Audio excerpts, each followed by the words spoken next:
অতএব আমরা যেই মুহূর্তে যেভাবে থাকি সেভাবে যেন আল্লাহকে ভয় করে চলি। আমরা হালাল ছাড়া হারাম খাবো না। হালাল যে খায় তাকে সাপোর্ট দেব, যারা হারাম খায় তাকে আমরা বর্জন করার জন্য, তাকে আমরা বয়কট করার জন্য চেষ্টা করবো। সেজন্য সমাজ সৌন্দর্য হলো সবাই একতাবদ্ধ হয়ে।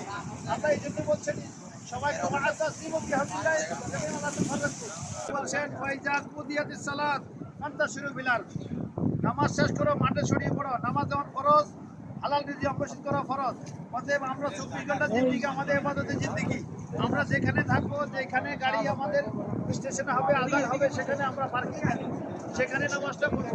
নামাজ পড়ে আমরা আল্লাহ সুবহানাহু ওয়া তাআলার কাছে দরখাস্ত করবো।